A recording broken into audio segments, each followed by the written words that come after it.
You may have family members that take a DNA test, but they really don't have any interest in genealogy. And you want to be able to access that information. So how can you manage other family members' DNA on Ancestry? Howdy, welcome to Family History Fanatics, where we love helping you climb your family tree and have fun along the way. Before we continue, if you want to help support our work, there's many ways you can do that. There are links in the description below to our website, to show notes, and free guides.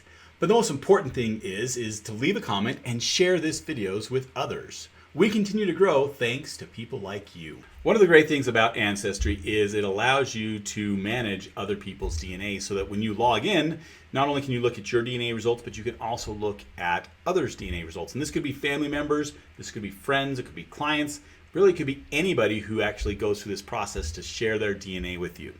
So let me take you through this process so you can understand how you can share DNA or allow others to share their DNA with you. Now it starts off on the DNA homepage for Ancestry. Up in the corner, there is a little button that is circled here that says Settings. You want to click on that, and that's going to take you over to the DNA settings for you, or might be one of your family members that you're walking them through. From this page, you're going to scroll down until you see this Sharing Preferences box. In the Sharing Preferences box, we want to click on the little change arrow there, and that is going to show us who has access to our DNA right now. You can see here that it's just my wife that has access to her DNA. There's an option to add a person. So we'll click on that, and it's going to then ask us to put in their username as well as what level we want them to share. So there is viewer, where they can just view the results. There's a collaborator where they can review these results, they can add notes, and they can click on favorite match. And then there's manager, which actually gives them full control. So they can view and modify the test details, they can message users, they can download that raw data. For the most part, when you're sharing your results, you're probably going to want to share it as viewer or collaborator. Although if you have family members who are not interested in DNA at all, you might want to see if they will let you be the manager of those results so that you have full control over that.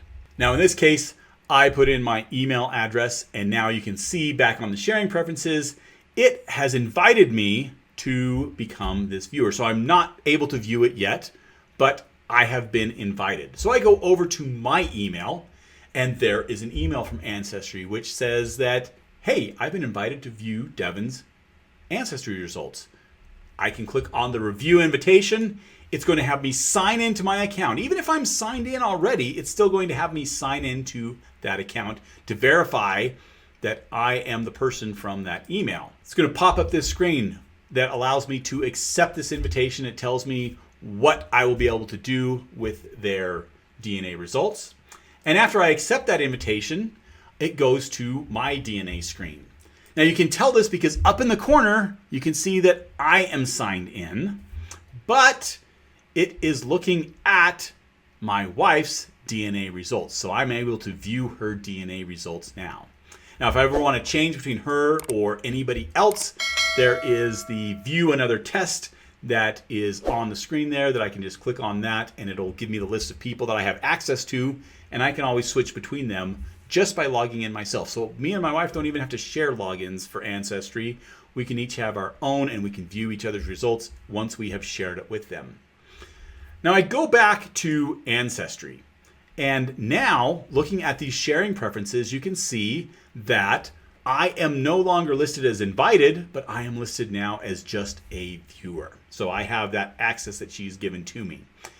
Now under that viewer, you can always click on that and change what level you have given them. So maybe they start out as a viewer, but as things go on, you realize, you know what? No, I need them to be a collaborator because I want them to be able to add notes to my things.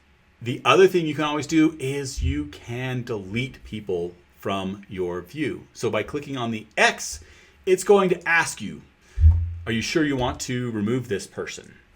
You click on the remove, and now you will notice that I am no longer listed there. And if I go to my account, I cannot view Devin's DNA results anymore.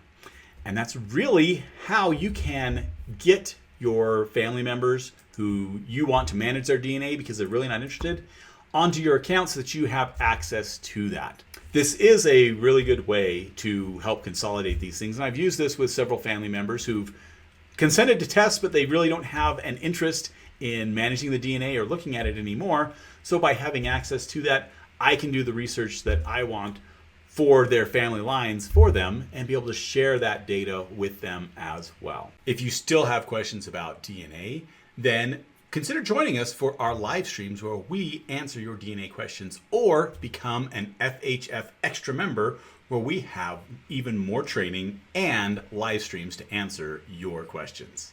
Now, Devin has a great video about through lines, which uses family trees and DNA to help find relatives. You can look at the top video there, or if you want to learn something else about DNA, then check out this video down below. Before we continue, if you want to